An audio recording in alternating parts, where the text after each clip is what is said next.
Topic है chapter area related to circle. क्या बोलो? Area related to circle. ठीक है, तो इसको हम लोग पढ़ते हैं। इसमें ध्यान से देखना। सबसे पहले कुछ बेसिक टर्म्स देखते हैं, उसके बाद बहुत सारे फार्मूले हैं उसको देखेंगे, फॉर्मूला हम लोग डिराइव भी करेंगे, सारी चीजें देखेंगे। तो ध्यान से देखना। ये हमारा दो को ध्यान देना, वृत्त हो गया जिसका सेंटर कितना, जिसका सेंटर O। ठीक है, अब ध्यान देना। अब इस सेंटर को वृत्त से स्थित किसी बिंदु को मिला दोगे। ठीक है, तो ये जो हमारा लाइन सेगमेंट बना इसको हम लोग क्या बोलते हैं? रेडियस। क्या बोलते हैं? रेडियस बोलते हैं। हिंदी में आपका हो जाएगा त्रिज्या हो जाएगा। ठीक है, वृत्त के केंद्र से सर्किल पर स्थित किसी बिंदु के बीच की जो दूरी होती है, जो लाइन सेगमेंट होता है, ठीक है, वो हमारा क्या होता है? रेडियस होता है। वैसे वृत्त पर अनंत बिंदु, वृत्त कितने? अनंत बिंदु। अब किन्हीं भी दो बिंदुओं को मिला देंगे, वृत्त पर स्थित किन्हीं भी दो बिंदुओं को जब मिला देंगे, जो भी लाइन सेगमेंट बनेगा, जो भी लाइन सेगमेंट बनेगा, इसको हम लोग बोलते हैं कार्ड। क्या बोलते हैं? कार्ड। कार्ड का मतलब हिंदी में क्या होता है? जीवा। क्या होता है? जीवा।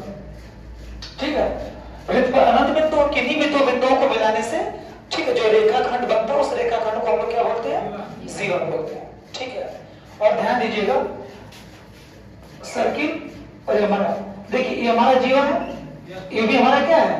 जीवा है। लेकिन ये जीवा सर्किल के सेंटर से होकर गुजर रही है। ध्यान दीजिएगा, ये जीवा सर्किल के क्या सेंटर से होकर गुजर रही है, और जो जीवा सर्किल के सेंटर से होकर गुजरे वो सबसे लंबी जीवा होगी। सबसे क्या होगी? लंबी जीवा, लॉन्गेस्ट कार्ड होगी। और सबसे लंबी जीवा का एक स्पेशल नाम होता है, उसको हम लोग बोलते हैं डायमीटर। क्या बोलते हैं? डायमीटर। डायमीटर का मतलब क्या? व्यास। क्या बोलते होता है? व्यास। ठीक है, ये जीवा है, लेकिन ये जीवा सर्किल की क्या सेंटर से होकर पास कर रही है, इसलिए ये सबसे हमारी लंबी जीवा होगी। इस सबसे लंबी जीवा को हम लोग क्या बोल देंगे? व्यास बोलेंगे। क्लियर है? और ध्यान से देखिएगा, हम लोगों ने अभी देखा था रेडियस के बारे में कि सर्किल के सेंटर से वृत्त पर स्थित किसी बिंदु को मिलाने से जो रेखाखंड बनता है उसको हम लोग क्या बोलते हैं? त्रिज्या। ये हमारा क्या हुआ? त्रिज्या। त्रिज्या के समान आज हमने क्या कर दिया? डिनोट कर दिया। ये भी हमारा सर्किल का सेंटर है, ये भी वृत्त पर स्थित किसी बिंदु B से मिला देंगे तो यहाँ से यहाँ तक दूरी ये भी क्या कहलाएगी? त्रिज्या। तो इसको भी हमने किससे इस्तेमाल? R से डिनोट कर दिया। अब देखिए व्यास की लंबाई बताइए क्या होगी? व्यास की हमारी लंबाई कितनी है? AB। पता होगी कि नहीं? व्यास की लंबाई A से लेके कहां तक? B तक। व्यास की लंबाई हमारी AB हो जाएगी। अब ध्यान देंगे व्यास की लंबाई AB, तो AB बराबर क्या हो जाएगा? OA प्लस, बताए आप लोग, OB। OA प्लस कितना? OB। अब बताए आप लोग OA कितना? OA को हम लोग क्या लिख सकते हैं? Small r। OA किसके बराबर मैंने मान लिया? Small r। रेडियस है। और OB भी किसके बराबर? Small r। OB हमने क्या माना है? रेडियस। ये जो व्यास की लंबाई है AB, इसको मैं लिख दे रहा हूं स्मॉल d से। किसे लिख दे रहा हूं? स्मॉल d से। ठीक है, व्यास की लंबाई को हम लोग मान लिए कि स्मॉल d है, और जो त्रिज्या है OA या OB उसको हमने क्या मान लिया? R मान लिया। तो बताया आप लोग, तो D = R प्लस R कितना हो जाएगा? 2R। R प्लस R कितना? 2R। D = बताइए क्या हो गया? 2R। इतनी बातें आपको समझ में आ गई? इसका मतलब जो व्यास होता है वह त्रिज्या का क्या होता है? 2 गुना होता है। व्यास का तो बताइए, त्रिज्या का 2 गुना। अगर त्रिज्या हमारे 7 है तो व्यास क्या होगा? 2 × 7 = 14, 14 होगा ना? बताइए व्यास क्या होता है? त्रिज्या का 2 गुना। देखिए 2 टाइम्स ऑफ द रेडियस। ठीक है, अब ध्यान देना। अच्छा, इसमें से अगर आप R निकालेंगे, R कितना हो जाएगा? R कितना होगा? D2 चला जाएगा नीचे, D/2। तो R हमारा हो जाएगा D/2। इसका क्या मतलब हुआ? जो हमारी त्रिज्या होती है वह व्यास की क्या होती है? आधी होती है। Radius is half of the diameter. अगर डायमीटर हमको 14 पता है तो रेडियस क्या हो जाएगी? आधी, 7 हो जाएगी। इतनी बातें क्लियर है? ये सब बेसिक बातें हैं। हम लोगों ने देखा कि diameter is 2 times of the radius, but radius is half of the diameter. Clear है? जीवा क्या होती है? वृत्त पर स्थित किसी भी दो बिंदुओं को मिलाने से जो हमारा रेखाखंड बनता है वो हमारा क्या होता है? जीवा। अब जो जीवा सर्किल के सेंटर से होकर गुजरे वो सबसे हमारी लंबी जीवा होगी, और सबसे लंबी जीवा को हम लोग क्या बोलते हैं? वृत्त का व्यास बोलते हैं। और जो व्यास होता है लंबाई में वो त्रिज्या का क्या होता है, 2 गुना होता है। ठीक है, तो व्यास equal to 2 into radius, 2 into त्रिज्या, क्लियर है। लेकिन त्रिज्या इक्वल टू व्यास बटा के 2, इतना कांसेप्ट क्लियर है। चलिए तो हम लोग आगे देखेंगे, एक कांसेप्ट लिखेंगे आप लोग कि ऑलरेडी जानते तो लिखने की कोई जरूरत हम लोगों को नहीं है। ठीक है, एकदम आराम से चीजों को देखिए, जितना भी हम लोग ठीक है इस क्लास में कवर कर पाए कोशिश करेंगे आप लोगों को मैं कवर करूँ, आराम से देखना। और नेक्स्ट टॉपिक देखेंगे, अब हम बात करेंगे कि सर्किल का परिधि क्या होती है, वृत्त की परिधि। जैसे आप लोगों ने स्क्वायर नाम सुना होगा, स्क्वायर या रेक्टेंगल, ऐसे आयत। ठीक है, तो आयत का परिमाप क्या होता है, परि का मतलब चारों की जो माप होती है वही क्या होता है, परिमाप होता है। ये हमारा आयत हो गया, मान लीजिए आयत हमारा ए बी सी डी। मैं बोलूं कि आयत का परिमाप क्या होगा, तो कहेंगे A B plus B C plus C D plus D. चारों तरफ की जो लेंथ है, चारों लेंथ है, इनको आपस में क्या कर देंगे, जोड़ देंगे, ये हमारा आयत का क्या हो जाएगा, परिमाप हो जाएगा। अब यहाँ से एक बाइक लीजिए, ठीक है, बाइक लीजिए और अपना क्या करिए, बाइक लेकर इस पर एक राउंड, ऐसे एक राउंड, ठीक है, रेक्टेंगुलर शेप में से चल दीजिए। जितना भी आपकी जो बाइक लंबाई कवर करेगी, इसकी जो लेंथ है क्या कहलाएगी, इसका परिमाप कहलाएगा, क्लियर है। अब देखिए वृत्त के केस में क्या होता है, ठीक है, जो सर्किल का परिमाप होता है, जो वृत्त का परिमाप होता है, उसी को वो क्या बोलते हैं, परिमाप में बोल के इसमें क्या बोलते हैं, परिधि, सर्कमफेरेंस बोलते हैं। मतलब मान लीजिए सर्किल का सेंटर हो गया, आपने पॉइंट ए से, किससे, पॉइंट ए से चलते चलते चलते वो पॉइंट ए से आपने चलना शुरू किया, और चलते चलते कितना होगा, एक कंप्लीट चक्कर आपने मार के पुनः ए पर क्या कहिए, आ गए। तो एक कंप्लीट चक्कर आपने मारा, जितना भी डिस्टेंस कवर हुआ, इस डिस्टेंस जितना भी कवर हुआ एक चक्कर मारने में, इसकी पूरी लंबाई ही क्या कहलाएगी, इस वृत्त की परिधि कहलाएगी, क्लियर है। ठीक है, मतलब आप यहाँ से बाइक लीजिए और बाइक लेकर एक राउंड ऐसे लगा दीजिए, आपके बाइक ने जितना डिस्टेंस कवर किया, क्या, एक चक्कर को पूरा करने में, वही जो लेंथ होती है वही क्या होता है, वृत्त का परिधि कहलाती है। इसमें परिमाप का बोल के क्या बोलते हैं, परिधि, क्योंकि ये कर्व जैसा, तो शेप कैसा है, कर्व है, इसलिए परिमाप में बोल के क्या बोलते हैं, परिधि बोलते हैं। अब ध्यान से देखेंगे, अब एक प्रैक्टिकल आप लोग करिएगा सर्किल में, चाहे कोई छोटा सर्किल हो, चाहे कोई बहुत बड़ा सर्किल हो, ठीक है। अब क्या करिएगा, यहां किस कहीं से भी, यहां से कैंची लीजिएगा, यहां से इसको कट करके इसको जब फैलाएंगे ना, तो यह एक स्ट्रेट लाइन बन जाएगा कि नहीं। जैसे आपका रबड़ होता है, रबड़ वृत्ताकार होता है, उस रबड़ को क्या करेंगे, बीच से कैंची से कट करके उसको फैलाएंगे ना, तो एक क्या बन जाएगा, आपका एक स्ट्रेट लाइन बन जाएगा। जो स्ट्रेट लाइन की जो लंबाई होगी, वही लंबाई क्या होगी, इस वृत्त की परिधि होगी। बोले सही बोल रहा हूँ, ठीक है। तो यहां से कट करके इसको फैलाए, यहां से मान लीजिए AB, लेंथ कितना हुआ, AB की जो भी लेंथ होगी वो हमारे वृत्त की क्या कहलाएगी, बताइए, परिधि। यही लेंथ इस फॉर्मेट में है, इसको कट करके फैला देंगे, तो जो भी लेंथ इसकी आएगी, मेजरमेंट आएगा, वो हमारा क्या कहलाएगा, वृत्त की परिधि कहलाएगा। इस वृत्त की परिधि C में इसी के, इस सर्किल के डायमीटर, इस सर्किल के डायमीटर D से अगर आप डिवाइड करेंगे तो आपको एक कांस्टेंट वैल्यू निकल के आएगी। एक कांस्टेंट वैल्यू क्या निकल के आएगी, 3.14257 ऐसे करके अपना एक वैल्यू निकल के आएगी। पहले आएगी 3.14, उसके बाद 25732, मतलब ऐसे, मतलब ये जो वैल्यू निकल के आएगी, ये नॉन कैसा डेसिमल होगा, non terminating and non repeating. न तो इसका कभी अंत होगा, ठीक है, और न तो ये क्या करेगा, कभी रिपीट ही करेगा, मतलब एक इरेशनल नंबर निकल के आएगा। इरेशनल नंबर में 3.142732 ऐसे डट करते आपकी ऐसे कुछ वैल्यू निकल जाएगी। अब इस सर्किल के लिए भी प्रैक्टिकल अगर आप लोग करते हैं, तो आप क्या करें, यहां से इसको कट करके इसको फैलाएंगे, ये क्या बन जाएगा, स्ट्रेट लाइन बन जाएगा। स्ट्रेट लाइन की जो लंबाई होगी, ठीक है, ये क्या कहलाएगी, वृत्त की, बताइए, वृत्त की परिधि। इसकी वृत्त की परिधि में इसी के डायमीटर से डिवाइड करेंगे, तब भी यही वैल्यू निकल के आएगी, क्या, 3.14, यही समथिंग यही वैल्यू निकल के आएगी।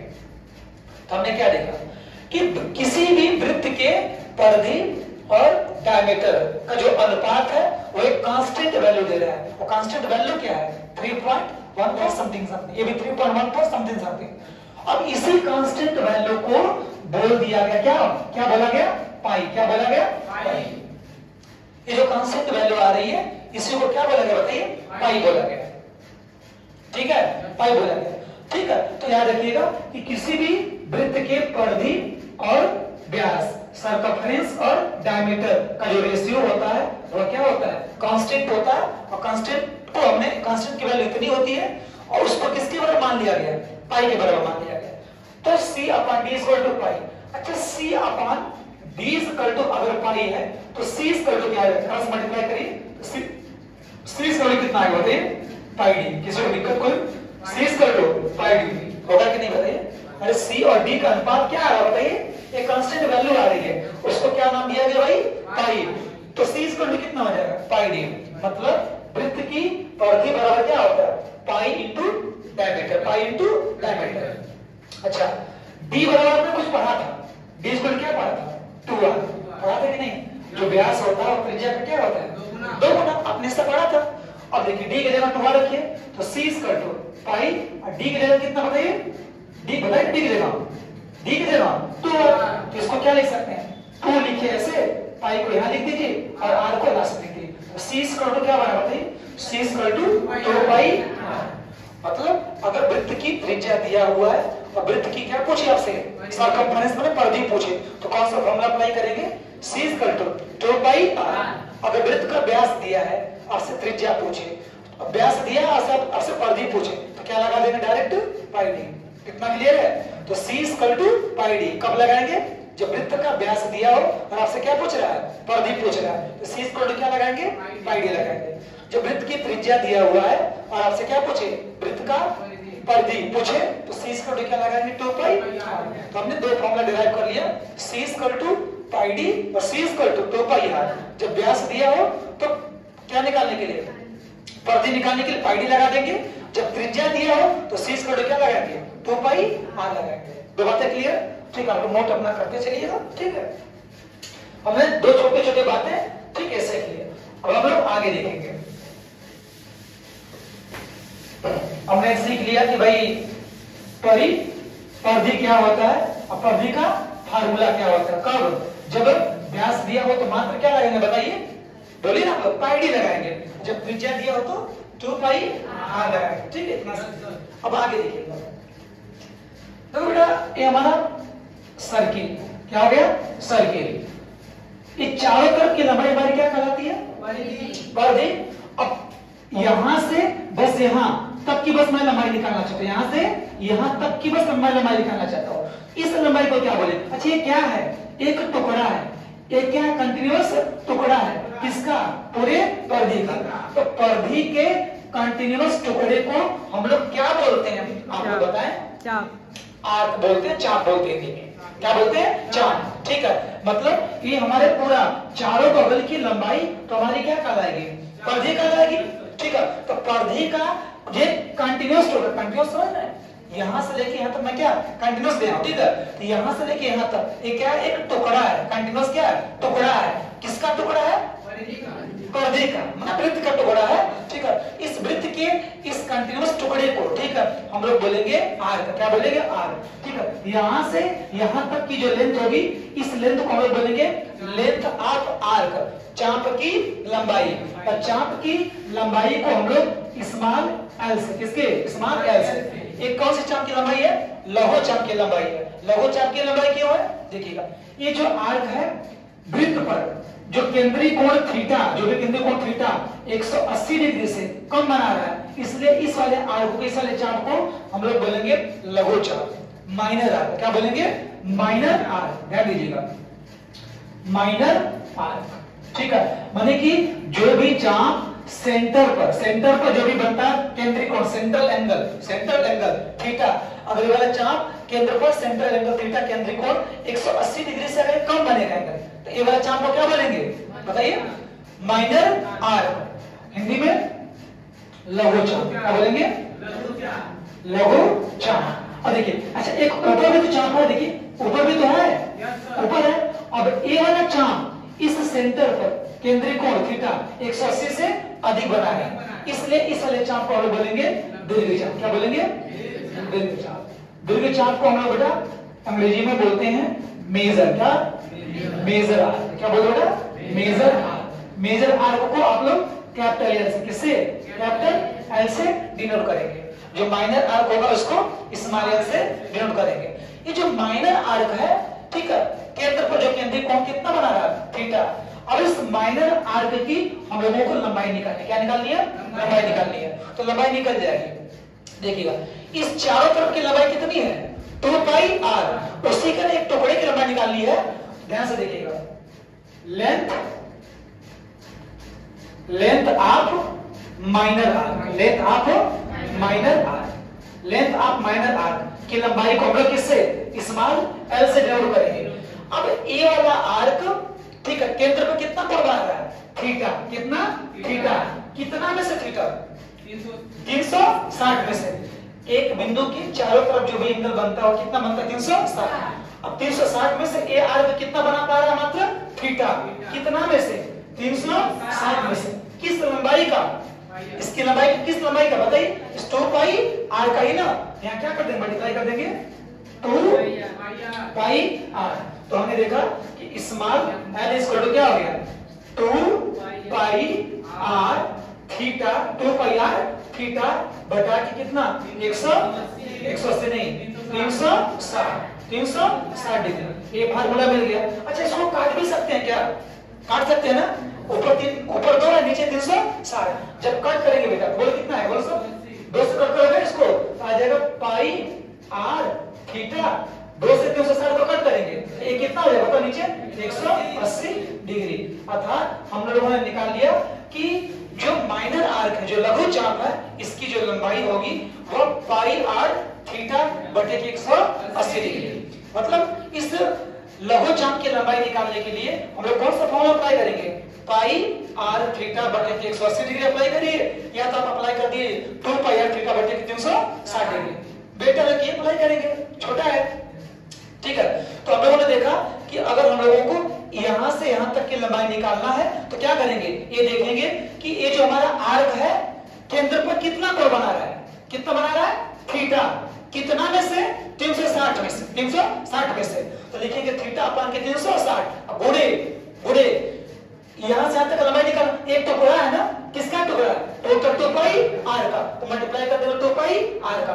मतलब ये अगर देखा जाए तो जो चाप की लंबाई होती है वह एक फ्रैक्शनल वैल्यू होती है। क्या होती है, फ्रैक्शनल वैल्यू होती है। किसकी फ्रैक्शनल वैल्यू, टोटल परिधि का। कितनी फ्रैक्शनल वैल्यू, जितना कोण बनाएगा, कितना में से, 360 में से।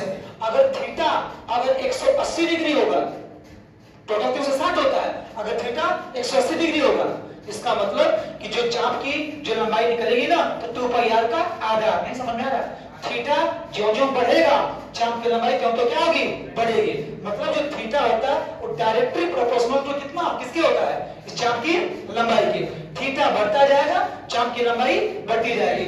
थीटा घटता जाएगा, चाप की लंबाई घटती जाएगी। अगर थीटा आधा होगा, आधा मतलब 360 में से 180 होगा, तो चाप की लंबाई आधी होगी। अगर थीटा 360 में से 1/4 होगा, मतलब 90 डिग्री होगा, तो चाप की लंबाई भी 2 पाई आर का क्या होगी, 1/4 होगी। मतलब चाप की जो लंबाई होती है वो एक फ्रैक्शनल वैल्यू होती है। क्या होती है, फ्रैक्शनल वैल्यू। किसकी फ्रैक्शनल वैल्यू, 2 पाई आर की। अभी कितना कितना इसकी लंबाई अगर निकालना होगा तो देखेंगे कि ये जो आर्क है वो क्या सेंटर में कितना कोण बना रहा है। अब मान लीजिए सेंटर पर वाला आर्क का सपोज 60 डिग्री, कितने डिग्री का, 60 डिग्री का कोण बना रहा है। और इस चाप की हमको लंबाई निकालनी है, ठीक है। और मान लीजिए इसकी जो रेडियस कितना दिया है, 7। रेडियस कितना दिया है, 7। तो हमको चाप की लंबाई निकालनी है। तो लिखेंगे चाप की लंबाई L बराबर कितना बेटा कोण बना है, बताओ कितना कोण बना है, 60। कितना में से, कितना में से, 360 डिग्री में से। किसकी लंबाई का टुकड़ा, देखो एक फ्रैक्शनल वैल्यू हुआ कि नहीं, कितना फ्रैक्शनल वैल्यू हुआ, ठीक है। कितना में से बताओ, 2 पाई आर में से। तो 2 पाई का मान बताओ, पाई मेरे साथ यूज कर देता हूं, इनटू 2 पाई आर। आर कितना, आर 7 है, देखो 2 ये पाई केवल बार मेरे साथ रख दिया, इनटू रेडियस कितनी, 7। अब देखो एक कटा 6 के कितना, 36, 1/6। हमने क्या बताया था कि चाप की जो लंबाई होती है फ्रैक्शनल वैल्यू होती है। अगर थीटा 60 डिग्री होगा, ठीक है, तो जो चाप की लंबाई होगी 2 पाई आर का 1/6 भाग। 2 पाई आर का कितना मतलब 1/6 भाग। अब कटेगा कि नहीं, कटता तो काट देना, 7 से 7 कटा। देखो 2 है, 2 से 6 को काटो, 2 3 6, ऊपर कितना, ऊपर 22, नीचे कितना 3, अगर सेंटीमीटर में अगर होगा ये भी कितना आ जाएगा बोलो सेंटीमीटर, तो 22/3 सेंटीमीटर ये क्या निकल गया बताओ, चाप की लंबाई निकल गई। कोई दिक्कत? ठीक है, मतलब देख लेना कि ये चाप केंद्र पर कितना कोण बना रहा है। ठीक है, तो ले देना 60 डिग्री, कितना में से 360 डिग्री में से, ठीक है, इंटू 2 पाई आर कर देना, क्या निकल जाएगा चाप की लंबाई। एक क्या निकली, लघु चाप की लंबाई ले रहा है। अगर थीटा का मान अगर आप 180 से अधिक होगा तो किस चाप की लंबाई निकलेगी, दीर्घ चाप की लंबाई निकलेगी। कोई दिक्कत? माने आप इसी फार्मूले से आप लघु चाप की भी लंबाई निकाल सकते हैं और किसकी, दीर्घ चाप की निकाल सकते हैं। कैसे पता चलेगा ये लघु चाप और दीर्घ चाप है? एंगल से पता चलेगा, केंद्रीय कोण से पता चलेगा। अगर कोण जो थीटा है 180 डिग्री से कम रहेगा तो समझ जाना वो कौन सा लघु चाप होगा। ठीक है, लघु चाप की लंबाई निकल रही है और थीटा का मान 180 डिग्री से अधिक होगा, समझ जाना क्या। अच्छा, मान लो एक जो केंद्रीय कोण जो थीटा है 60 डिग्री है, 60 डिग्री दिया हुआ है और आपसे लघु चाप की लंबाई नहीं पूछ रहा है, क्या पूछ रहा है, दीर्घ चाप की लंबाई पूछ रहा है। तो क्या करेंगे, आपको देखिए 2 तरीका है। पहला तरीका है कि अगर 60 डिग्री दिया है इसका मतलब कि लघु चाप की लंबाई निकलेगा। आप क्या करेगा, लघु चाप की लंबाई निकाल करके, ठीक है, और 2 पाई आर में से लघु चाप की लंबाई क्या करिएगा, घटा दीजिएगा, तो क्या निकल जाएगा, दीर्घ चाप की लंबाई। बोले सही है? मैं बोल रहा हूं कि अगर पहले लघु चाप केंद्रीय कोण जो थीटा 60 डिग्री दिया है, तो 60 डिग्री में क्या निकलेगा, लघु चाप की लंबाई निकलेगा ना। और आपसे पूछ क्या रहा है, दीर्घ चाप की लंबाई पूछ रहा है। क्या करेंगे, 2 पाई आर भी निकालेंगे, 2 पाई आर का मतलब परिधि निकल गई और लघु चाप की लंबाई भी निकाल लिया और दीर्घ चाप की लंबाई निकालना है। क्या करेंगे, दीर्घ चाप की लंबाई कैपिटल एल निकालने के लिए 2 पाई आर में से 2 पाई आर में से इस मान को क्या करेंगे बताइए, घटा देंगे। कोई दिक्कत? अरे पूरे वृत्त की परिधि में से भाई अगर लघु चाप की अगर लंबाई घटाएंगे तो क्या मिलेगा, दीर्घ चाप की लंबाई नहीं मिलेगा, क्योंकि लघु चाप की लंबाई और दीर्घ चाप की लंबाई का योग ही किसके बराबर होता है, सरकमफ्रेंस के बराबर होता है। देखिए small L plus capital L किसके बराबर, सी के बराबर है। देखिए स्मॉल एल भाई कितना यहां से यहां तक कैपिटल एल, दोनों को जोड़ेंगे किसके बराबर, वृत्त की परिधि के बराबर। अगर कैपिटल अगर एल निकालना हो तो क्या करेंगे, सी में से ये उधर करिए, क्या आ जाएगा माइनस एल। कोई दिक्कत? निकालेंगे। दूसरा तरीका क्या है, दूसरा तरीका है अगर आपको थीटा 60 डिग्री दिया, आपसे लघु चाप की लंबाई नहीं पूछ रहा है, क्या पूछ रहा है, दीर्घ चाप की लंबाई पूछ रहा है। तो क्या करेंगे पता है, अगर थीटा 60 है तो ऊपर वाला कितना होगा, ऊपर वाला होगा 300 बेटा, बोलो होगा कि नहीं। अरे भाई 360 में से आप 60 घटा दो, है कितना आएगा 300, तो आप यल निकाल लो, यल कितना होगा, है दीर्घ चाप केंद्र पे कितना कोण बना रहा है, बोलो बोलो बोलो 300, कितना 300 बेटा, कितना में से 300 बना रहा है, 360 में से इनटू क्या कर देना 2 पाई आर कर देना। क्यों 2 पाई आर, क्योंकि जो चाप की लंबाई होती है ना और वृत्त का ही तो टुकड़ा होती है, तो 2 पाई का मान आप रख देना 22 बटे के 7, रेडियस में 7 माना ही है बेटा, 7 से 7 क्या हो गया कैंसिल, देखो 300 है, 0 से 0 कैंसिल, 3 से काटो, 3 से काटोगे तो 10, 3 से काटोगे तो 3 कम 3 3 के 6 कर गया, कटेगा। और हाँ 2 1 कम 2, 2 छक्के 12, और कुछ कटेगा, कटेगा देखो 2 5 10, 2 3 6, ऊपर क्या बचा देखो 22 है और 5, तो 22 5 110, नीचे कितना 3, ये सेंटीमीटर, ये क्या आ गया दीर्घ चाप की लंबाई आ गया। बात समझ गया ना। तो क्या हमने लघु चाप की लंबाई निकाला, नहीं, इस वाले में लघु चाप की लंबाई नहीं निकाला। हमको क्या दिया था, कौन सा थीटा 60 दिया था, तो हमने क्या निकाल लिया, दीर्घ चाप कितना कोण बना रहा है तो 300 निकाल लिया। अब 300 पर जो एंगल, जो 300 पर जो निकलेगा वो स्मॉल एल नहीं निकलेगा, क्या निकलेगा कैपिटल एल निकलेगा। कैपिटल एल का मतलब दीर्घ चाप की लंबाई, तो आपको 2 पाई आर निकालने की कोई जरूरत नहीं है। अगर ये थीटा, अगर केंद्रीय कोण थीटा, ठीक है, लघु चाप वाला दिया है तो दीर्घ चाप वाला क्या कर सकते हैं, निकाल सकते हैं। दीर्घ चाप का अगर कोण कितना बना है 360, अपन की 360 कर देंगे, फिर 2 पाई आर कर देंगे, तो हमारा लघु चाप की लंबाई नहीं निकलेगा, क्या दीर्घ चाप की डायरेक्ट लंबाई निकल जाएगा। कोई दिक्कत? तो चलिए, तो हम लोगों ने बात किया कि चाप की लंबाई, लघु चाप की लंबाई कैसे निकालेंगे, और किसे बताइए दीर्घ चाप की लंबाई हम लोग कैसे निकालेंगे। ठीक है, हम लोगों ने देखा, ठीक, इसको मिला दो ना। चलिए अब हम लोग देखेंगे सेक्टर के बारे में। किसके बारे में बोलो बेटा, सेक्टर। सेक्टर का मतलब बेटा होता है हिंदी में त्रिज्यखंड। बोलो क्या बताओ, त्रिज्यखंड। ठीक है, सेक्टर का मतलब त्रिज्यखंड। अब हम लोग देखेंगे कि त्रिज्यखंड बनता कैसे, त्रिज्यखंड बनता कैसे, ठीक है, और उसको फार्मूला कैसे डिराइव करेंगे, सब कुछ हम लोग देखेंगे तो डिटेल। देखो बेटा, ये हमारा बोलो क्या हो गया, सर्किल। अच्छा नहीं बन रहा गौरव, जल्द ही मैं डिजिटल बोर्ड लाऊंगा, उस पर मैं सर्किल भी बनाऊंगा और अच्छा सर्किल बनेगा। ठीक है, ठीक है, अभी परिस्थितियां ठीक नहीं है, हो जाएंगी। ठीक, देखो सर्कल तो लोग समझ लेना, ऐसे हो गया सर्कल हो गया बेटा। सेंटर, सेंटर को मैंने क्या ओ मान लिया। अब देखो हम किसकी बात कर रहे जा रहे हैं, सेक्टर की। पहले समझेंगे सेक्टर होता क्या है। सेक्टर, सेक्टर को हिंदी बोलते हैं त्रिज्यखंड। क्या त्रिज्य, कोई भी बात मत समझ में पूछ लेना। ठीक है, ऐसा मत सोचना कि वीडियो बन रही है तो मतलब सर ये बोल रहे हम लोग नहीं बोले, एकदम क्लास जैसा। कोई दिक्कत थोड़ा डाउट हो रहा आप बोलो। ठीक है, यस सर। देखो सेक्टर क्या होता है, त्रिज्यखंड क्या होता है कि दो त्रिज्याओं, एक त्रिज्या नहीं दो त्रिज्याओं के, कौन बोलते रहो, दो त्रिज्याओं के द्वारा और संगत चाप के द्वारा घिरी एरिया, घिरी एरिया ये त्रिज्यखंड कहलाती है। कितना सिंपल है, माना कि area enclosed by two radii and their corresponding arc is known as sector, is known as sector। मतलब कि किसके, दो त्रिज्याओं के द्वारा और संगत चाप के द्वारा घिरी एरिया, ठीक, enclosed एरिया ही क्या कहलाएगी, त्रिज्यखंड। मतलब कि चाप जो था वह लंबाई से मतलब रखता था, लेकिन जो सेक्टर है वह क्षेत्रफल से मतलब रखता है। ठीक है, चाप की लंबाई क्या था, किसका टुकड़ा था, परिधि का टुकड़ा था, लेकिन जो सेक्टर होगा ना वो किसका टुकड़ा होगा, सर्कल के क्या क्षेत्रफल, जो आपका जो वृत्त का जो क्षेत्रफल होता है वो पाई आर स्क्वायर। ठीक है, तो पाई आर स्क्वायर का टुकड़ा क्या होगा, सेक्टर। नहीं समझे, जो सेक्टर होता है वो क्षेत्रफल का टुकड़ा होता है, किसके क्षेत्रफल, वृत्त के क्षेत्रफल का टुकड़ा होता है। लेकिन जो चाप की लंबाई होती है वो किसका टुकड़ा होती है, परिधि का टुकड़ा होता है। समझ में आ गया, मतलब कि चाप जो होता है एक टुकड़ा होता है, किसका, वृत्त की परिधि का। लेकिन सेक्टर क्या होता है, एक टुकड़ा होता है। ठीक है, किसका टुकड़ा होता है, वृत्त के क्षेत्रफल का। समझ गए ना।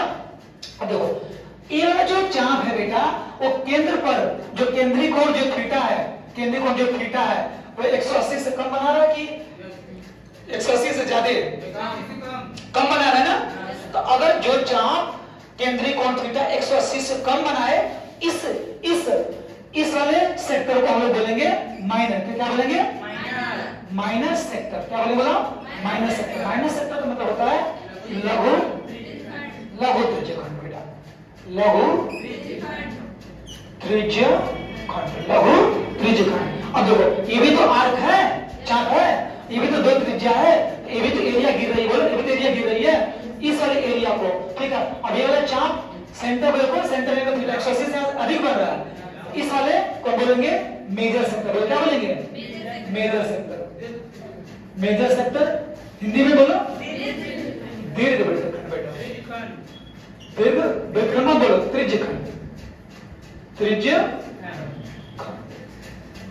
समझ में आ गया कि त्रिज्यखंड होता क्या है, दो त्रिज्याओं के द्वारा और बोलो संगत चाप के द्वारा घिरी जो एरिया होती है, जो क्षेत्रफल होता है वो हमारा क्या होता है, बोलो लघु त्रिज्यखंड। ठीक है, और अगर चाप जो है केंद्र पर जो केंद्रीय कोण थीटा 180 से कम बना रहा है, समझ जाना वो क्या होगा, लघु त्रिज्यखंड होगा। और ये जो चाप है बेटा, ठीक है, सेंटर पर केंद्रीय कोण जो सेंट्रल एंगल थीटा 180 से अधिक बना रहा है, क्या समझ लेना, वो त्रिज्यखंड, दीर्घ त्रिज्यखंड होगा। अब देखो इसकी एरिया को मैं मान ले रहा हूं ए, एरिया को क्या मान ले रहा हूं, ए। लिख भी दे रहा हूं कि त्रिज्यखंड, त्रिज्यखंड का क्षेत्रफल किस त्रिज्यखंड का, लघु, लघु, लघु त्रिज्यखंड का क्षेत्रफल। इसको अंग्रेजी में बोलेंगे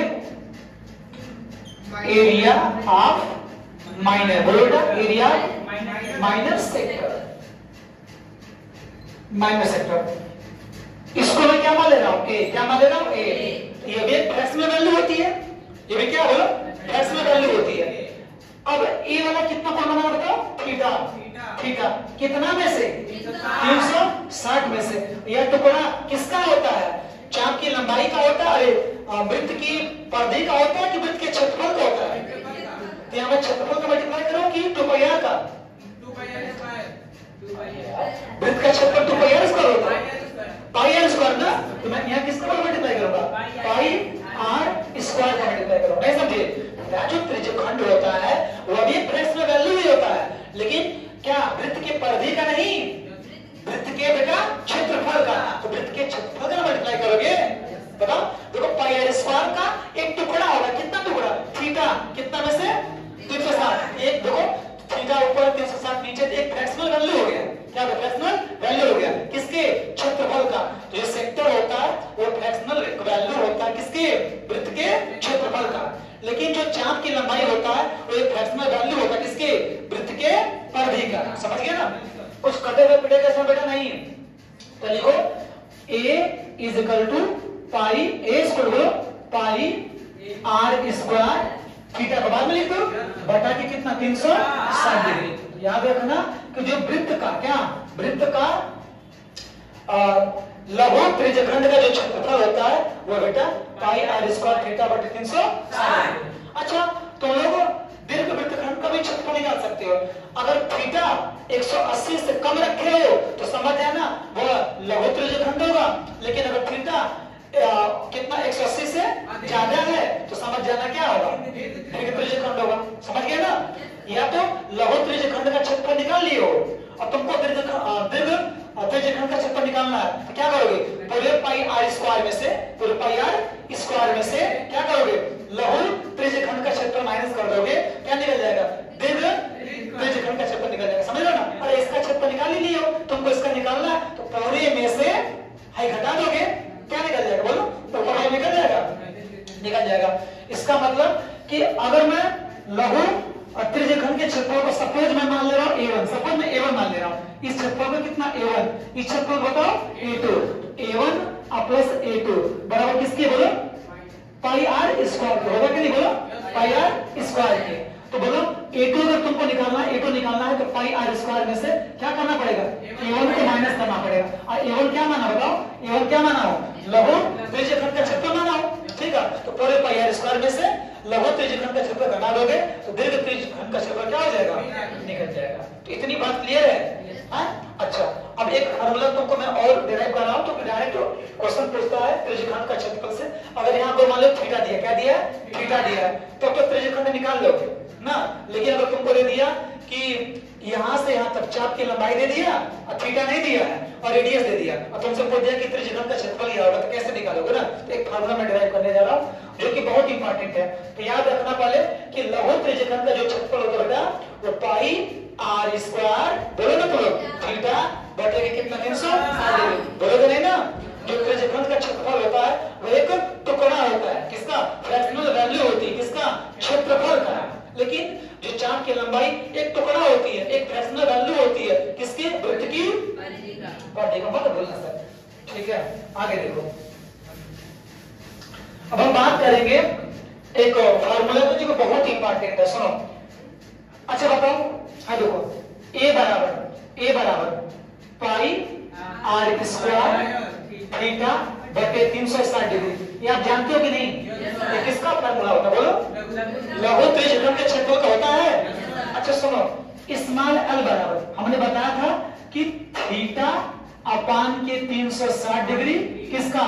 पाई r स्क्वायर मल्टीप्लाई करो कि 2πr, मतलब जो चाप की लंबाई होती है बेटा वो 2πr की फ्रैक्शनल वैल्यू होती है। तो मतलब यल को लिख सकते हो तो लोग 2πr थीटा बटे 360 डिग्री। ये भी बताया था, तो ये भी बताया था कि पाई काट दोगे तो पाई r थीटा बटे के 360 नहीं बेटा 180 डिग्री बताया था। अच्छा, इसका मतलब कि यल 2πr थीटा बटे 360 डिग्री या तो यल पाई r थीटा बटे के 180 डिग्री। कोई दिक्कत? एक काम करो, ध्यान देना। अब मैं क्या कर रहा हूं, पाई r स्क्वायर जो थीटा है, ठीक है, वो ध्यान देना, पाई r स्क्वायर जो थीटा है। अब एक काम करो कि ऊपर 2 का मल्टीप्लाई करो और नीचे भी 2 का क्या करो? डिवाइड। कोई दिक्कत नहीं ना? देखो 2 का मल्टीप्लाई ऊपर भी और 2 का डिवाइड नीचे। इसी में मान लो कोई फर्क नहीं होगा तो क्या बचा? बोलो पाई r स्क्वायर थीटा बटा के कितना बोलो 360 डिग्री। हमने इस वाले फार्मूले में राइट हैंड साइड 2 का मल्टीप्लाई भी किया और 2 का क्या कर दिया बोलो डिवाइड। मानो कोई फर्क होगा बोलो, मानो कोई फर्क नहीं, 2 से 2 करते वही आ जाएगा। अब सुनो क्यों किया क्यों कर रहा है ऐसा, देखो ऊपर 2 है, देखो पाई ना, पाई यहाँ लिखो, आर स्क्वायर में से एक आर यहाँ लिखो और थीटा यहाँ लिखो, नीचे देखो नीचे कितना है 360 डिग्री यहाँ लिखो। और सुनो है जो 2 है इस 2 को यहाँ लिख देना, बात समझो थोड़ा। इस 2 को मैंने क्या कर दिया 1/2 यहाँ लिख दिया, इस वाले 2 को यहाँ लिखा, पाई लिखा, आर स्क्वायर में से एक आर यहाँ लिखा और ये वाला क्या थीटा यहाँ लिखा, नीचे देखो कितना 360 डिग्री, नीचे 360 डिग्री। कुछ और बचा बेटा, आर स्क्वायर में से आप एक आर यहाँ लिखे हो, एक आर यहाँ बचा कि नहीं इंटू में, तो आर इंटू आर देखो आर स्क्वायर है ना, थीटा यहाँ लिख दिया, पाई यहाँ लिख दिया और ये वाला 2 यहाँ लिख दिया, नीचे 360 यहाँ लिख दिया और ये वाला 2 यहाँ। कोई दिक्कत? अब बताओ इस वैल्यू को आप लोग क्या लिख सकते हो, 2 पाई आर थीटा बटे 360 डिग्री, तो क्या लिख सकते हो, स्मॉल एल लिख सकते हो कि नहीं, जहां भी 2 पाई आर थीटा बटे 360 डिग्री है इस वाली वैल्यू को हम लोग स्मॉल एल लिख सकते हैं। ये वैल्यू किसके बराबर है, चाप की लंबाई के बराबर है। तो ध्यान देना इसके जगह मैं क्या लिखने जा रहा हूं एल, कौन सा एल स्मॉल एल, तो ध्यान देना 1/2 इसके जगह कितना एल, और आपका आर है ही, आर है ही किसके बराबर ए के बराबर। आपने क्या सीखा कि जो त्रिज्यखंड का क्षेत्रफल होता है वह पाई आर स्क्वायर थीटा बटे 360 डिग्री के बराबर होता ही है, और किसके बराबर होता है 1/2 यल इंटू आर के बराबर होता है। यल क्या है चाप की लंबाई और आर क्या है त्रिज्या है। मतलब कि अगर एक वृत्त दिया है और उसका थीटा नहीं दिया, थीटा आपको नहीं पता है, क्या पता है चाप की लंबाई पता है और क्या पता है बोलो त्रिज्या पता है, तो त्रिज्यखंड का क्षेत्रफल आप निकाल सकते हो किस फार्मूले से 1/2 यल इंटू आर से। तो याद रखना कि त्रिज्यखंड का क्षेत्रफल का यही फार्मूला नहीं बल्कि यह भी फार्मूला होता है। ये फार्मूला कब अप्लाई करोगे, जब थीटा नहीं दिया, क्या क्या दिया बेटा बोलो, क्या क्या दिया है, वृत्त क्या वृत्त के क्या चाप के लंबाई दिया हुआ है और बोलो त्रिज्या दिया हुआ है, उस समय आप लगाओगे 1/2 एल आर। क्या निकालने के लिए, त्रिज्यखंड का क्षेत्रफल निकालने के लिए। जब एल और आर दिया है तो 1/2 एल आर लगाओगे, जब थीटा दिया है तो पाई आर स्क्वायर थीटा बटे 360 डिग्री लगाओगे। कोई दिक्कत? तो हमने त्रिज्यखंड का क्षेत्रफल का एक नहीं बल्कि दो फार्मूला पढ़ा। बेटा पहला क्या पढ़ा बताओ, त्रिज्यखंड का क्षेत्रफल पाई आर स्क्वायर थीटा बटे 360 डिग्री। दूसरा फार्मूला क्या पढ़ा, जब वृत्त का चाप दिया हो बेटा और वृत्त का त्रिज्या दिया हो तो उस समय वृत्त त्रिज्यखंड का क्षेत्रफल निकालने के लिए हम लोग यूज करेंगे 1/2 एल इंटू आर। ठीक है, एल क्या है बेटा चाप की लंबाई है, बेटा आर क्या है त्रिज्या। हम आगे बढ़ेंगे, ठीक है, ये आप लोग नोट करना हो तो कर सकते हैं, अदरवाइज मैं वीडियो तो पूरा अपलोड पक्का करूंगा, वहां से भी देखने का मूड हो आप देख सकते हैं। ये समझ में आ गया बेटा, अच्छा चीजें समझ में ऐसे बोलना बोलो। देखो मेन चीज है ना, अगर समझ गए कि त्रिज्यखंड का क्षेत्रफल क्या होता है, कैसे निकालते हैं, तो क्वेश्चन में क्या रखा है, क्वेश्चन में क्या दिया रहता है, दे देगा कि किसी वृत्त का चाप की लंबाई फला है, रेडियस फला है, क्या निकालो त्रिज्यखंड का क्षेत्रफल निकालो। तो तुमको तो पता ही नहीं कि 1/2 यूज करना है, कब नंबर मिल जाएगा। कोई दिक्कत? एक वृत्त है उसका केंद्र को थीटा 60 डिग्री दिया है और रेडियस कितना दिया है 60 सेंटीमीटर दिया है, त्रिज्यखंड का क्षेत्रफल निकालो तो क्या यूज करोगे पाई आर स्क्वायर थीटा बटे 360 यूज करोगे, काम खत्म हो जाएगा, कुछ है नहीं। ठीक है, बेसिक अगर स्ट्रांग है तो क्वेश्चन कुछ नहीं रखा है। आगे चलो, देखो हमने देखो सब कुछ मिटा दिया, ठीक। अब लोग जानते हो क्या पढ़ेंगे आगे, पता है वृत्तखंड। अभी क्या हम लोगों ने पढ़ा, चाप की लंबाई देखा, त्रिज्यखंड भी देखा, वृत्तखंड मतलब सेगमेंट के बारे में पढ़ेंगे। किसके बारे में बताओ, सेगमेंट के बारे में पढ़ेंगे। ध्यान देना, आराम से हम लोग सब कुछ आएगा बता रहा हूँ, एकदम डिटेल समझ लेना है तो पूछ लेना, ठीक है। सुनो, हाई देखो हो गया वृत्त, क्या हो गया, लो वृत्त तैयार। सर थोड़ा सा रुक जाएंगे, क्यों यार हाथ दर्द करने लगा यार, इसी उम्र में मतलब क्या हम बताएं, रुकना नहीं न झुकना है तुमको, ठीक है। कोई और नहीं पकड़ लो, कोई बात नहीं, पकड़ लो। स्टैंड हम लाना भूल गए, स्टैंड अगर लाए हो तो बेचारे का हाथ दर्द नहीं करता, ठीक है, लेकिन कोई दिक्कत नहीं, विक्की ने संभाल लिया, ठीक है। हाँ तो देखो, लेकिन हम रुकेंगे नहीं ना, वीडियो रुकनी चाहिए, ठीक है। और हमने गलती किया कि स्टैंड हम भूल गए, ठीक है, रुक पाई, कोई बात नहीं। मुझे पता होता कि आप लोगों को पढ़ाना है तो फिर मैं पूरे सिस्टम के साथ आया होता, कैमरा वाला सिस्टम ले लिया होता हमारे को काम में होता, लेकिन मैं भूल गया। बट कोई नहीं, ठीक है, विक्की तो उसका हाथ नहीं दर्द करेगा। देखो तो देखो हम लोग जानते क्या सीखेंगे पता, अब हम देखो मन से सीखना चाहिए लोग, तो मजाक में नहीं कर रहे हैं। अगर हम 40 मिनट को तुमको पीरियड देंगे तो हम सिखा के खुद जाएंगे, नहीं समझ रहे हो, ठीक है। देखो हम सीखने जा रहे हैं वृत्तखंड के बारे में। किसके बारे में? ठीक है, वृत्तखंड के बारे में। उसको बोलते हैं सेगमेंट। क्या बोलते हैं? Segment. Segment of a circle, segment of a circle, वृत्तखंड। वृत्तखंड पहले लोग देखेंगे वृत्तखंड होता क्या है, ठीक है। उसके बारे में बात करेंगे कि वृत्तखंड का क्षेत्रफल निकलता कैसे, समझ गए। पहले बात करेंगे क्या कि वृत्तखंड होता कहते किसको है, फिर उसका क्षेत्रफल कैसे निकालेंगे, डिराइव करके निकालेंगे, ठीक है। ये ना कि लिख दिए बुक से ना, ऐसा डिराइव करेंगे वो ऑटोमेटिक निकल जाएगा आपके सामने। ये लो वृत्तखंड ये बोलता बेटा कि जीवा के द्वारा, किसके द्वारा? एक जीवा के द्वारा और संगत चाप के द्वारा घिरी एरिया ही वृत्तखंड कहलाता है। इतना सिंपल होता है, ठीक है। Area enclosed by a chord and the corresponding arc is known as a segment. समझ गए? मतलब एक जीवा के द्वारा और संगत, बोलो ना, संगत चाप से जो घिरा क्षेत्रफल है बेटा, इसी क्षेत्रफल को हम लोग वृत्तखंड बोलते हैं। अब ध्यान से देखना, यहाँ पर सेंटर हो गया, तो ये वाला जो चाप है तो सेंटर में जो सेंटर एंगल थीटा, ठीक है, 180 से कम बनाया है, इसलिए इस वाले सेगमेंट को हम लोग बोलेंगे माइनर सेगमेंट। क्या बोलेंगे बोलो? Minor segment. और याद रखना माइनर सेगमेंट में सर्किल का सेंटर इंक्लूड नहीं होता है, लेकिन इस वाले पूरे क्षेत्रफल को ये वाला जो चाप है सेंटर मतलब भी सेंटर एंगल कोण बनाएगा थीटा, 180 से क्या बनाएगा? ज्यादा बनाएगा। इस वाले क्षेत्रफल को हम लोग बोलेंगे मेजर। बोलो क्या बोलेंगे? Major segment. क्या बोलेंगे? Major segment. याद रखो, मेजर सेगमेंट की एरिया में सर्किल का जो सेंटर होता है बेटा वह इंक्लूड होता है, नहीं इंक्लूड है। देखो ये यहां से लेके पूरा ऊपर वाला क्या बोलो मेजर सेगमेंट है ना, इसमें सर्किल का सेंटर क्या होगा? इंक्लूड होगा। लेकिन माइनर सेगमेंट में सर्किल का सेंटर इंक्लूड कभी भी नहीं होता है, लेकिन मेजर सेगमेंट में हमेशा सर्किल का सेंटर क्या होगा बोलो? इंक्लूड होता है। इतनी बात तुमको समझ आ गई? बोलो ना, समझ आ गया ना? तो याद रखना कि हमारा ये क्या कौन सा सेगमेंट है? माइनर सेगमेंट है। क्यों? क्योंकि इसमें सर्किल का सेंटर इंक्लूड नहीं है। ये वाला क्या है? मेजर सेगमेंट है। क्यों? क्योंकि इसमें सर्किल का सेंटर क्या इंक्लूड है। और ये वाला जो चाप है सेंटर में केंद्र को जो थीटा जो भी बनाएगा वो 180 से ज्यादा बनाएगा, लेकिन ये वाला चाप सेंटर जो भी केंद्र को बनाएगा थीटा वो 180 से क्या बनाएगा? कम बनाएगा। समझ गया ना?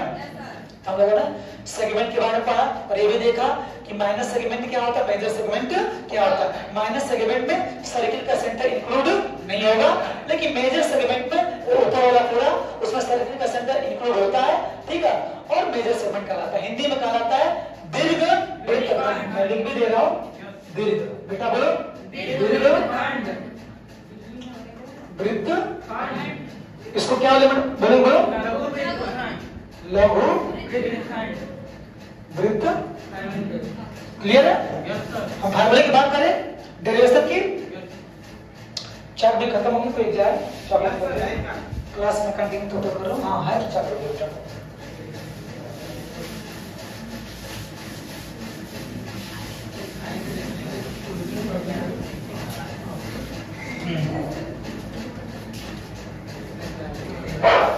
देखो फार्मूले की बात कर लेते हैं। सर्किल तैयार हम लोगों का, बड़ा वाला थोड़ा सा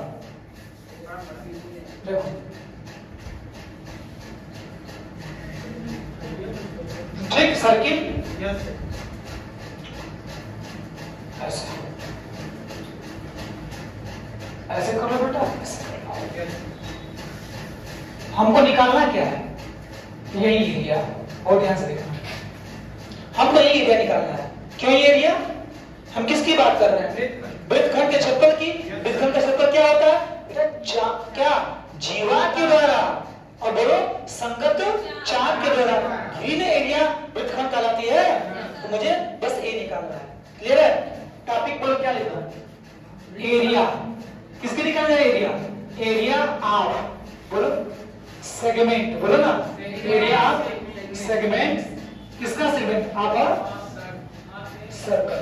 हिंदी में लिखना चाहो वृत्त खंड, वृत्त खंड का क्षेत्रफल, हम लोग डिराइव करेंगे, ध्यान देना। तो इस सेंटर को ओ मान लो, इसको ए, जीवा को ए भी मान लो, ठीक है बेटा। यहाँ से को थोड़ा सा इसको ऐसा यहाँ सी मान लो। अब ध्यान देना, हमको इसी वृत्तखंड का क्षेत्रफल निकालना है, लिख दे रहा हूं वृत्तखंड। फैन चल रहा है उसमें आवाज आ रही होगी ना, चलो आने दो, कोई नहीं, जाने दो, कोई दिक्कत नहीं, आवाज आने उसमें आ रही होगी, बट कोई दिक्कत नहीं है, चलने दो। वृत्तखंड का बोलो क्या को मैं ए मान ले रहा हूँ, क्या मान ले रहा हूँ, ए मान ले रहा हूँ। अच्छा बताओ, ये जो वृत्तखंड का क्षेत्रफल है, तो यहाँ से देखो हाई पूरा क्या बनेगा, हाई पूरा क्या बनेगा, त्रिज्यखंड बनेगा, दो त्रिज्याओं को द्वारा हाइपूरे आर के दो के द्वारा घिरी एरिया हाइपूरी क्या कहलाएगी, त्रिज्यखंड। तो पूरे त्रिज्यखंड के क्षेत्रफल में से इस ट्रायंगल की एरिया माइनस कर दूंगा, तो मुझे बताओ इसी की एरिया बचेगा। सोचो, देखो एरिया आप सेक्टर, एरिया आप सेक्टर, सेक्टर समझ रहे, त्रिज्यखंड, त्रिज्यखंड बोलो क्या, ओ, इसको नीचे लिखता हूं थोड़ा सा अच्छे से, एरिया ऑफ सेक्टर, सेक्टर का नाम बोलो O A C B O, B O, O A C B O, पूरे क्षेत्रफल में से देखो area of I S isosceles, ये ऐसे लिखो, एरिया प्लस ट्रायंगल लिखो, मैं बताऊंगा कैसा triangle, area of triangle O A B, O A B, मतलब इस पूरे त्रिज्यखंड के क्षेत्रफल में से इस ट्रायंगल का क्षेत्रफल अगर माइनस कर देती हो तो किसका क्षेत्रफल निकलेगा, इस वृत्तखंड का क्षेत्रफल निकलेगा। पता है कैसा ट्रायंगल है, कैसा ट्रायंगल, अगर ए रेडियस कितनी है आर, ये भी कितनी रेडियस आर ही होगी। एक त्रिभुज की अगर क्या दो भुजाएं बराबर है, उस त्रिभुज को हम लोग बोलते हैं आइसोस्केलस ट्रायंगल, हिंदी में समद्विबाहु त्रिभुज, क्या बोलते हैं, समद्विबाहु त्रिभुज। इसका हमको तो इसका क्षेत्रफल पता है, पाई उसका थीटा बटे 360 डिग्री, इसका त्रिज्यखंड का, लेकिन इसका क्षेत्रफल नहीं पता है, हम निकाल लेते हैं। चलो हाई बताओ कितना है, कितना है थीटा, ये कितना है थीटा। अच्छा बताओ, अगर एक ट्रायंगल है उसका आधार पता है और उसके संगत ऊंचाई पता है, इसका क्षेत्रफल क्या हो जाएगा, 1/2 आधार गुणे संगत ऊंचाई, आधार होगा संगत ऊंचाई, होगा कि नहीं। कोई भी त्रिभुज अगर उसका आधार पता है और उसके संगत ऊंचाई पता है तो उसका क्षेत्रफल क्या हो जाएगा, 1/2 आधार गुणे संगत ऊंचाई, जानते हो ना। सुनो, मैं मान ले रहा हूं कि इस त्रिभुज में इसको मैं आधार मान लेता हूं, क्या मान लेता हूं, आधार। इसके अपोजिट शीर्ष से इस पर मैं लंब खींच दे रहा हूं, यही क्या काम करेगा, ऊंचाई का काम करेगा, कोई दिक्कत। मैं इसको आधार मान रहा हूं, इसके देखो इसको आधार मान लिया, इसके अपोजिट शीर्ष से हमने क्या खींचा, लंब खींचा, यानी क्या होगा बताओ, त्रिभुज की ऊंचाई होगी। हमने आधार इसको माना, क्या माना, आधार इसको माना, इसके अपोजिट शीर्ष ए से हमने यहाँ पर क्या डाल दिया, परपेंडिकुलर डाल दिया, तो ये जो हमारा होगा इसको मान लो एल, क्या मान लो एल। एल क्या होगा, इस त्रिभुज की ऊंचाई, किसके किस किस किस आधार के संगत में, ओ बी आधार के संगत में जो ऊंचाई होगी हमारी क्या होगी, ए एल होगी। अब सुनो, हाई कितना डिग्री बताओ, 90 डिग्री, तो बताओ ए एल ओ एक कैसा ट्रायंगल है, समकोण त्रिभुज, बोलो क्यों समकोण त्रिभुज, कि ALO में है कितना डिग्री, 90 डिग्री। जो 90 डिग्री है बेटा, इसके सामने वाली साइड क्या कहलाएगी, कौन क्या कहलाएगी, अरे 90 डिग्री के सामने वाली साइड क्या कहलाएगी, कौन। तो भाई वाली बता क्या हो गया, ये वाला क्या हो गया, कौन। ठीक है, और देखो ये थीटा है, तो थीटा के सामने वाली साइड है एल क्या कहलाएगी, लंब। क्या कहलाएगी, लंब। और आधार कौन सा हो जाएगा, बोलो आधार, आधार OL। OL क्या हो जाएगा, OL क्या हो जाएगा, आधार होगा कि नहीं आधार। देखो समकोण ALO में आपने यहां से 90 डिग्री खींचो, एल क्या परपेंडिकुलर है 90 डिग्री होगा, तो 90 डिग्री के सामने वाली जो भी साइड होगी OA वो हमारी कौन कहलाएगी। अब थीटा के सामने वाली जो भी साइड होती है वो क्या परपेंडिकुलर, क्लास 10th में होती पड़े आप लोग, वही है, ये क्या होगी परपेंडिकुलर होगी, और जो बच जाए हमारा क्या हो जाएगा आधार। इस परपेंडिकुलर एल की हमको लंबाई चाहिए, ऊंचाई चाहिए ना, आधार हमको त्रिज्या पता है, आधार की लंबाई r पता है, हमको एल नहीं पता है। इस वाले ट्रायंगल में तो लगा दो sin थीटा, क्या लगा दो sin थीटा। sin थीटा क्या होता है, लंब, लंब बटा के कितना बताओ, कौन बता, लंब बटा कौन बताओ। तो थीटा के सामने वाला AL क्या हो जाएगा, लंब। बोलो एल क्या हो जाएगा, लंब। और कौन क्या होगा, 90 डिग्री के सामने वाला R क्या हो जाएगा, कौन। कौन मतलब OA कौन हो जाएगा, किसके बराबर, sin थीटा। तो मुझे बताओ sin theta is equal to L, तो हमको निकालना है, एल निकालना है, और OA कितना पता है, बोलो OA कितना पता है, R। तो बताओ एल कितना हो जाएगा, L R into sine theta. L कितना हो जाएगा, R इंटू साइन थीटा हो जाएगा। तो एल हमारा R इंटू साइन थीटा हो जाएगा, तो हो तो गया। चलो सेक्टर की क्षेत्र बताओ, पाई R स्क्वायर थीटा बटे की 360 डिग्री, ठीक है, माइनस 1/2। इस त्रिभुज का क्षेत्र बताओ, 1/2। आधार क्या बोलो, आधार क्या माना हो, आधार OB इंटू ऊंचाई, बोलो ऊंचाई AL। तो लिख दो पाई R स्क्वायर थीटा बटे के 360 डिग्री माइनस 1/2 इंटू बताओ OB कितना, OB कितना R इंटू AL निकाल चुका हूं, AL बताओ, AL कितना R साइन थीटा, AL कितना बताओ R साइन थीटा। हल कर दो, तो पाई R स्क्वायर थीटा बटे के 360 degree minus 1/2 R into R कितना R स्क्वायर इंटू कितना बेटा साइन थीटा। क्या निकला, वृत्तखंड का क्षेत्रफल। मतलब इस ट्रायंगल की एरिया जो निकली 1/2 R स्क्वायर साइन थीटा। बोलो क्या 1/2 R स्क्वायर साइन थीटा। और इसका पूरा क्षेत्रफल कितना है, पाई R स्क्वायर थीटा बटे 360 डिग्री। तो पाई R स्क्वायर थीटा बटे 360 डिग्री में किसकी, इस ट्रायंगल की एरिया कितनी निकली है 1/2 R square sine theta. Minus कर देगा, किसका क्षेत्रफल निकल जाएगा, इस वृत्तखंड का क्षेत्रफल बोलो निकल जाएगा। आपने क्या सीखा, हम लोगों ने सीखा कि इस आइसोस्केलस ट्रायंगल का क्षेत्रफल क्या होगा 1/2 बोलो ना R स्क्वायर साइन थीटा। बोलो क्या 1/2 R स्क्वायर साइन थीटा। किसका क्षेत्रफल, इस ट्रायंगल का क्षेत्रफल, ठीक है। और इस परे का क्षेत्रफल कितना होता है त्रिभुज का, पाई R स्क्वायर थीटा बटे 360 डिग्री होता। तो पाई R स्क्वायर थीटा बटे 360 डिग्री में से इस ट्रायंगल का क्षेत्रफल माइनस कर दोगे, बताओ भैया ना बचेगा जी, ये क्या है वृत्तखंड का क्षेत्रफल। कोई दिक्कत, तो वृत्तखंड का क्षेत्रफल पाई R स्क्वायर थीटा बटे 360 degree minus 1/2 R square sine theta. कोई दिक्कत। सुनो, एक साइन थीटा का फार्मूला होता है, मैं बता दूं तुम लोगों को। साइन थीटा का फार्मूला होता है 2 sin theta by 2 into cos theta by 2। क्या बोलो, साइन थीटा बाई कितना बोलो 2 sin theta by 2 into cos theta by 2 formula होता है।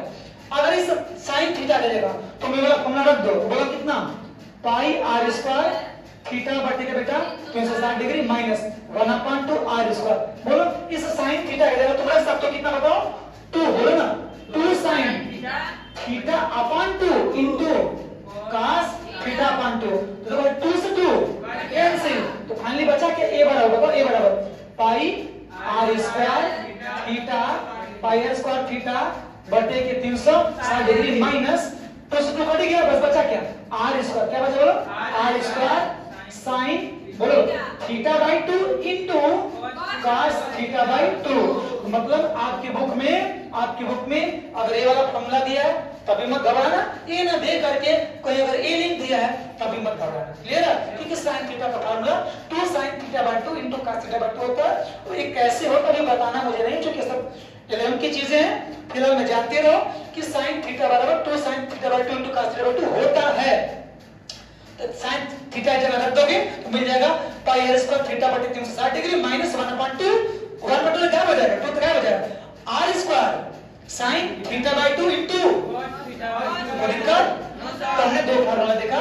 एक तो क्या इस ट्रायंगल के एरिया होगा, इस ट्रायंगल के एरिया या तो 1/2 r स्क्वायर sin थीटा बोलो या तो मात्र केवल r square sin theta by 2 into cos theta by 2। कोई दिक्कत?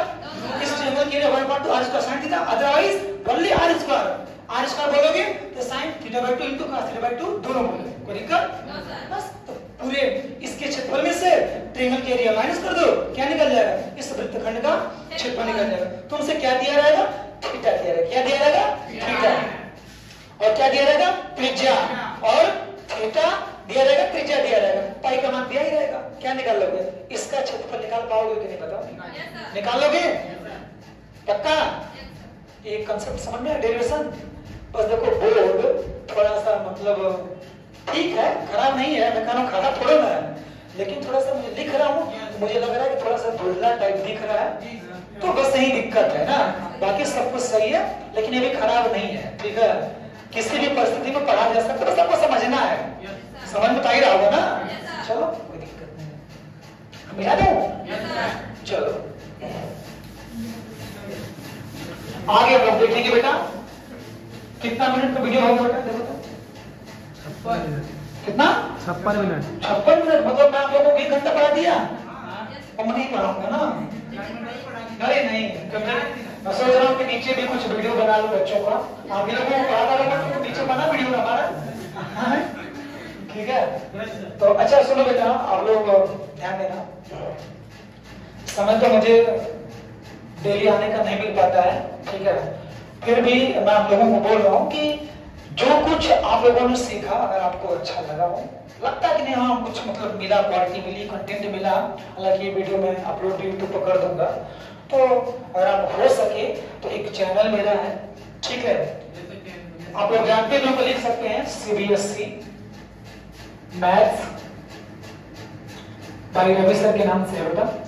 आप इसको चाहें तो सब्सक्राइब कर सकते हैं, अगर आपकी इच्छा हो, ठीक है, तो आप इस वीडियो को आप शेयर कर दीजिएगा, स्टेटस लगा देंगे तो अपने गांव घर में कम से कम इतना तो होगा कि रवि सर की वीडियो गांव घर में चल रहा है। देश दुनिया का शेयर करते हो, कम से कम अपने गांव भर के टीचर को आप शेयर कर ही सकते हो, जो कि कंटेंट अभी आपको लग रहा है कि कंटेंट अच्छा नहीं मिल रहा, क्योंकि हो सकता है वीडियो यूट्यूब पर पढ़े वाली वीडियो पढ़े, हो सकता है कि बोर्ड खराब है, ये है वो है, ठीक है अभी खराब है, ठीक है, एक समय ऐसा भी होगा कि डिजिटल बोर्ड पे भी काम करेंगे और तगड़ा कंटेंट आराम से देंगे, विद साउंड हर एक चीज देंगे, तो वही चीज अच्छी लगेगी लोगों को।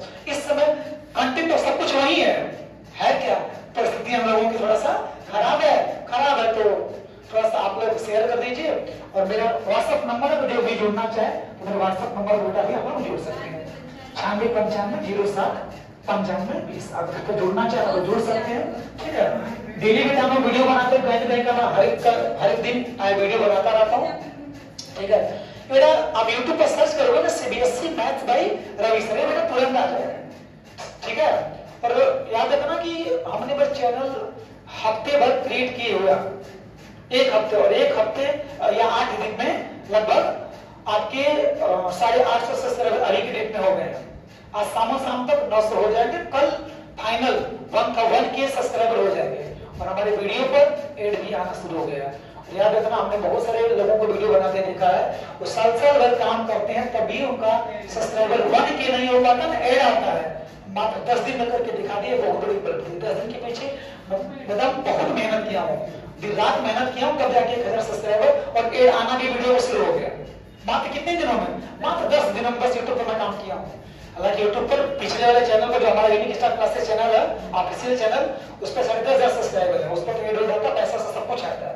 लेकिन एक नया चैनल ये भी बनाया, ठीक है, इस पर पूरी आर्ट मैथ्स का कंटेंट दूंगा, साइंस का भी दूंगा, सब कुछ दूंगा, ठीक है। आज शाम में वीडियो में शूट होगी, ठीक है, साइंस होगी, सब कुछ अच्छा कंटेंट दूंगा ना, ठीक है, ग्रीन बोर्ड पर अभी।